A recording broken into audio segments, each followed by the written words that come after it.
It is Health Diary. My name is Gladys Gashanda, and today we're coming to you from the Eastland Hotel here in Nairobi. Now, this condition, the physical effects are very obvious, but the emotional impact, not so obvious yet. This is a reality for those that live with atopic eczema. That is a conversation we are going to be talking about and just walking this journey with them and finding out how best we can help them even as they face this disease. But before we get to it, here now is a fact of a matter.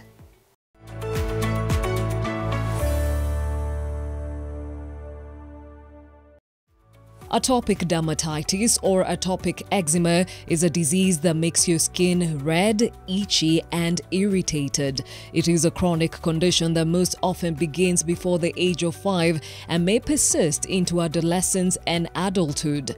Atopic dermatitis flares up periodically and may be accompanied by asthma or hay fever. No cure has been found for atopic dermatitis, but treatments and self-care measures can relieve itching and prevent new outbreaks. The management of atopic dermatitis can be costly, and the consistent flare-ups can dent a person's self-esteem. He was born 9 years ago. 4 weeks later, after birth, the drama started. He developed a rash at the back. He started itching from the back. Then he couldn't sleep. He started itching, and then now the rash started coming from the back, then to the face, then the whole body. So when we went to the dermatologist told us that he had eczema. We were given medication, we went home, but it wasn't going away.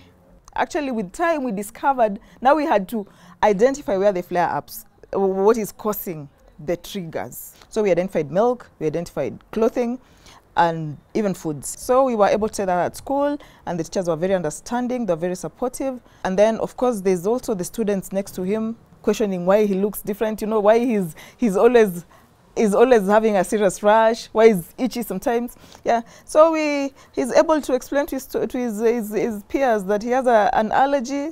Yeah, so they understand him. We have put him in a place where his self-esteem has been taken care of, because self-esteem is an issue, especially for a child. When people are questioning how you look, so caregivers are really supposed to be strong people. They just need to know that they're in this to stay. I've not even put myself in a place where we're saying we hope it will go, because we've learned to live with it.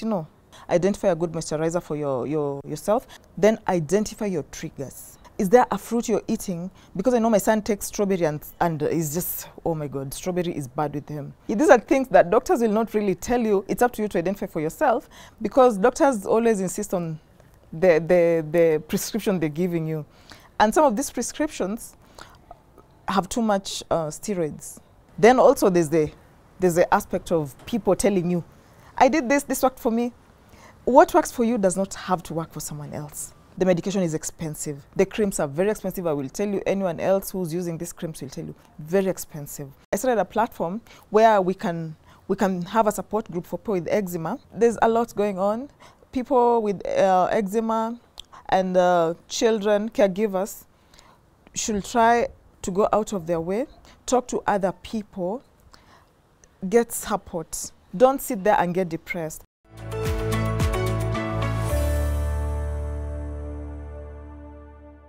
Yes, the conversation today is atopic eczema, and to help us have this conversation, we have Dorothy Moshere, is it? Yes. She is an eczema warrior, and Dr. Winnie Jenga, who is a dermatologist. Ladies, thank you for joining me. I'll start off with you, Daktari. Atopic dermatitis, or eczema, is a chronic condition that makes your skin red, itchy, irritable. What really causes this?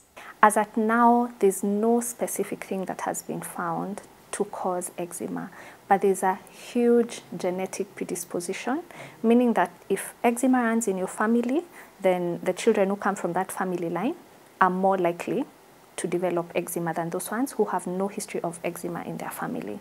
Studies many years ago, 50 years ago, the number of people who used to suffer from eczema are not as many as the ones who suffer from it now. So it's also suspected that the changes in the environment, as well as the things we put on our skin, because with time, skincare has become such a huge thing, and sometimes you don't realize it, you're using irritants on your skin. And when your skin is inflamed, like you said, eczema is inflammation of the skin. So anything that can inflame your skin can actually present a picture which looks like eczema. Diet is also something else that has changed. Would this be also a contributing factor? Studies have shown there are very few people who actually have food-induced eczema. Like when you find a patient who has a food allergy to a specific food, and to find that it's the food that's actually causing the eczema. But what often happens is that, especially for young children below the age of 5, you can have what we call food sensitivities. So for laymen, this may be a bit tricky, but for us, food sensitivities and food allergies are two different things. All right, so Dorothy, she talks about genetic factors. Do we have atopic eczema or any form of eczema in your family? Yes, I understand that I inherited the eczema from my great-grandmother. My mother also used to have eczema and she outgrew all of it. Yes. Okay. And also I have an aunt who has the allergies. What causes the inflammation in your case? I'm allergic to certain food products like wheat, red meat. I'm also allergic to environmental factors like dust, smoke from vehicles, heat, and right now as we're experiencing the changing of temperatures, even when it's cold or warm, immediately it becomes warm, and then it changes, becomes hot.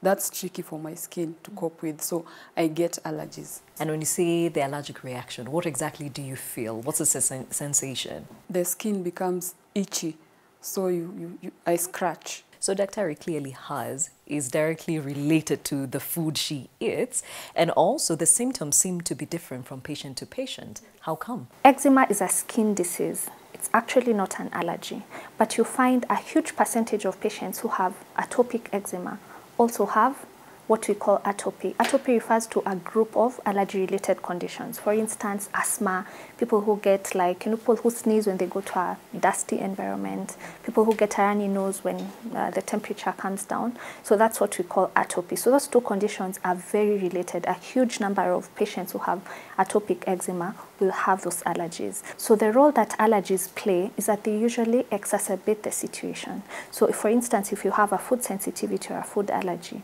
then that makes the eczema worse. You'll find that what we call the barrier, which is basically made up of some lipids and oils in the skin, which naturally occur in the skin. You find that people who have eczema, they don't have that.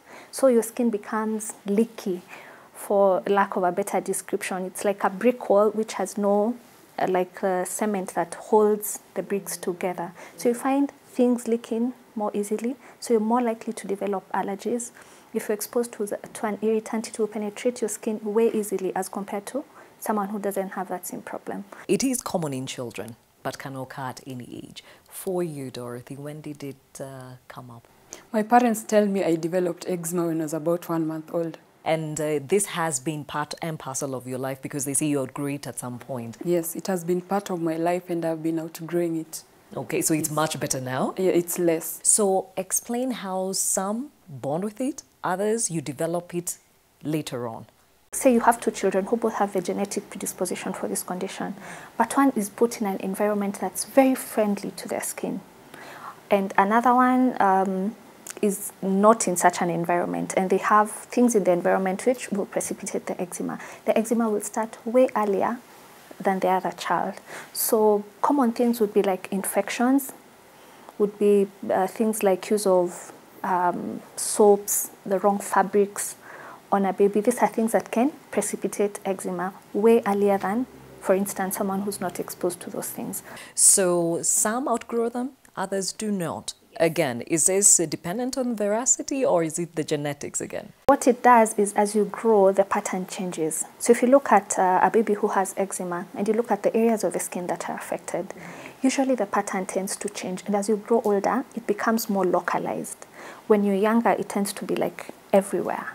Yeah, like it might start out on one part and then go everywhere. As you grow older, it's like your barrier also develops. For some people, it almost completely goes into remission by the time they're around 8 years. For some, when they're much older, adolescents, But some unfortunate population actually still do experience eczema in the same sort of intensity throughout their lives. For you, Dorothy, how does a bad day look like? There's this time when I was stressed, and yeah, I actually didn't know that stress is a factor that can cause the flare-ups. When you were a kid, was it worse? Yes, it used to be bad.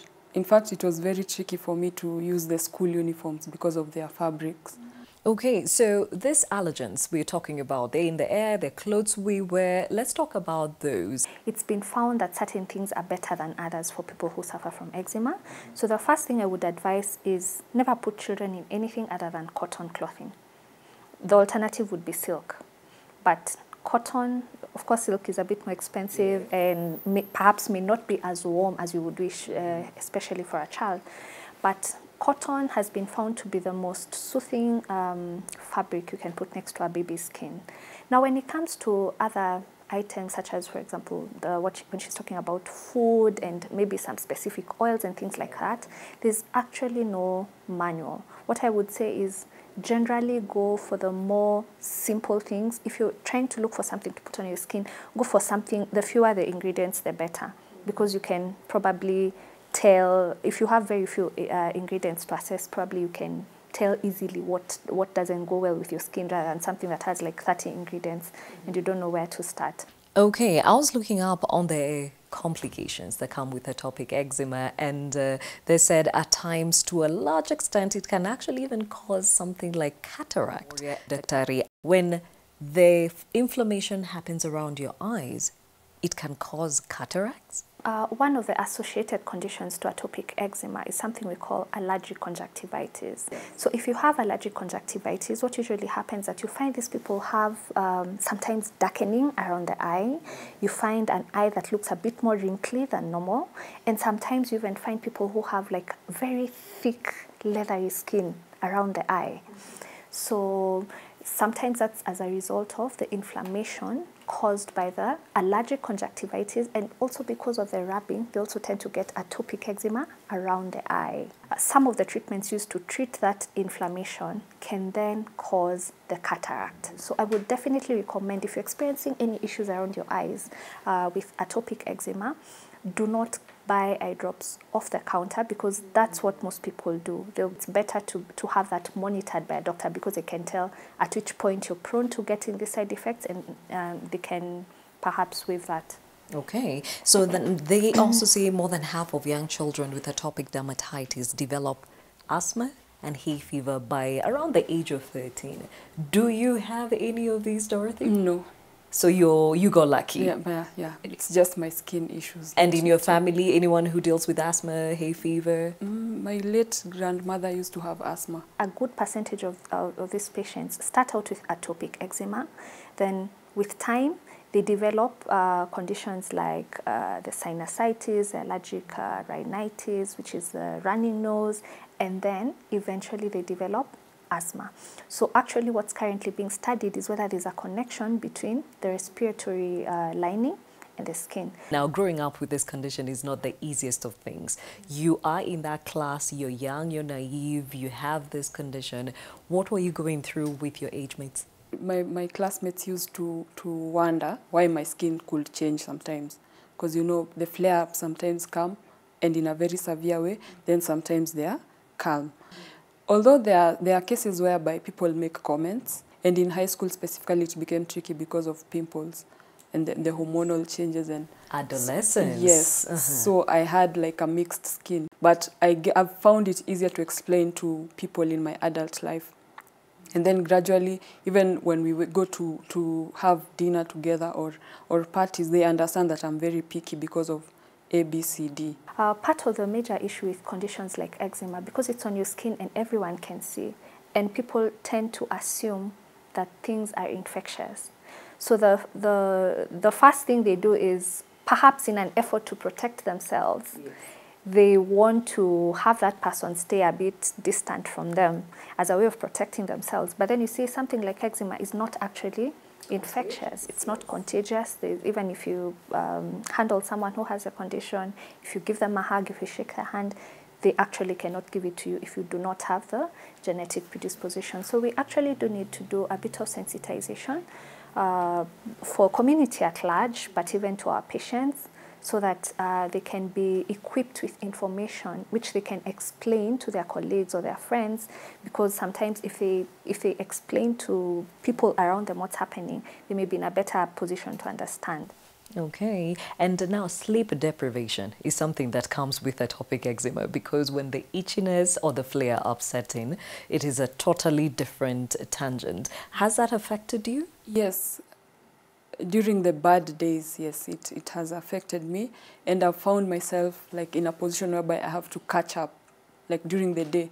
So if I missed about 3 hours of sleeping because of discomfort on the skin, I'll try and find some time during the day to get back home early and just catch up. Now, treatment, this is where it gets tricky, because again, if atopic eczema or dermatitis actually affects one person different from the other, it can really take you round and round. For you, Dorothy, what has worked for you when it comes to treatment? I've been very keen about the side effects of the medications that I've been on, and I sometimes try to read about them. So I've been trying to cleanse myself using juice, homemade juice from fruits and vegetables. And then right now I'm at a point whereby I'm depending on natural products.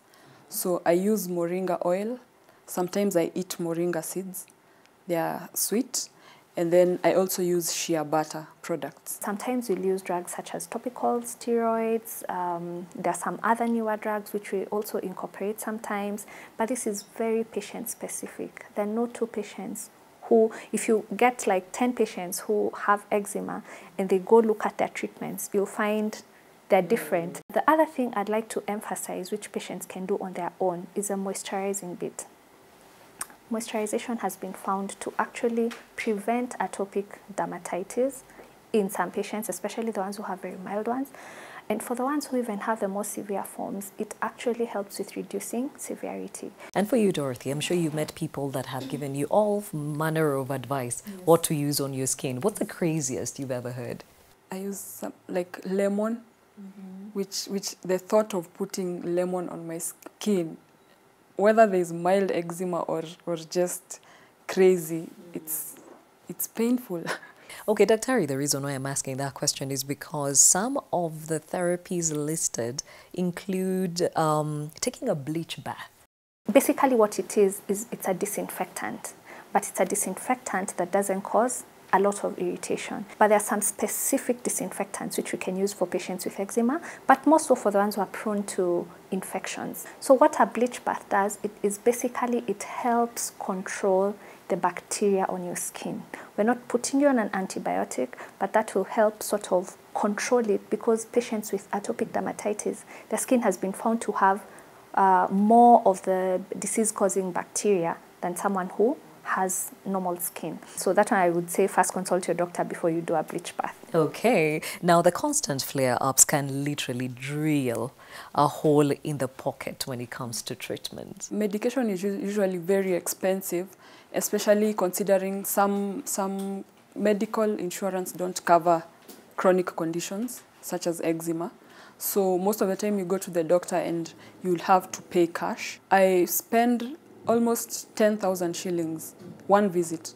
That is including with the when I buy the medication. We currently are not manufacturing most of the drugs ourselves. So what usually happens is that most of these treatments are imported. And when you factor in the cost of importation, the cost of taxes and everything, that's what makes the medication very expensive. And unfortunately, this is a chronic condition which you probably need some element of treatment for life. The other thing is our government hospitals do have dermatology clinics. So if you find you're unable to sustain the follow-up in a private facility, that's also something else people should always know is available. There are always doctors who are willing to attend to you. Many people have to live with this condition that manifests in the outside, but really the struggle is in the inside, because you're also trying to figure out what works and what doesn't. What would you like to encourage those living with this condition? First of all, have a positive attitude towards life.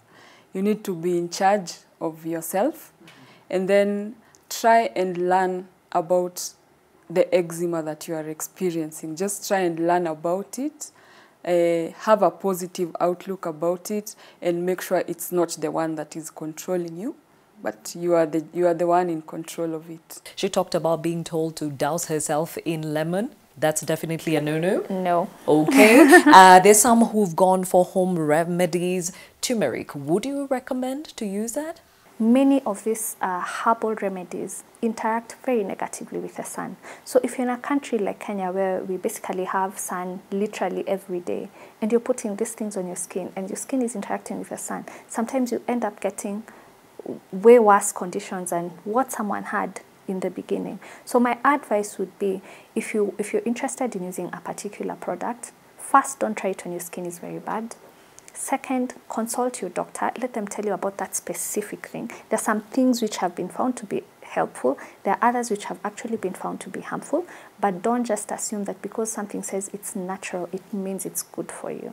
Well said. Dr. Winnie Jenga, dermatologist, Dorothy Moshere, who is an eczema warrior. Ladies, thank you for this very informative conversation on atopic dermatitis or atopic eczema.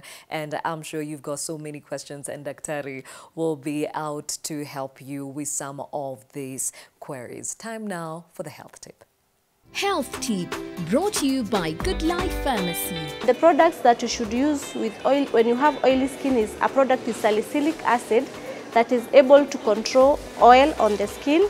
We also have got products for eczema. Here we have got products with intense moisturizers that will keep the skin hydrated and without flare-ups. There are some people who feel that they can't use a moisturizer and then apply a sunscreen. So you have got moisturizers which have got sunscreens. And sometimes you have a skin which has got darker areas and lighter areas.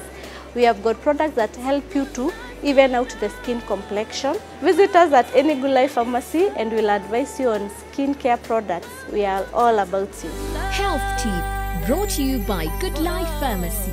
Atopic dermatitis or atopic eczema, definitely a lot of reactions coming from you on our social media handles. Daktari will be here to answer all of them and how best you can be able to deal with this condition. My name is Gladys Gashanja and we've been coming to you from the Eastland Hotel here in Nairobi. Until next time, see you.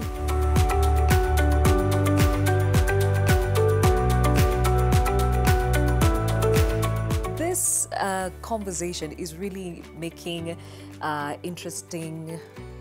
What's an article you make long, my dear? We don't have time. Need straight to it, Cindy. Let me go straight to it, okay?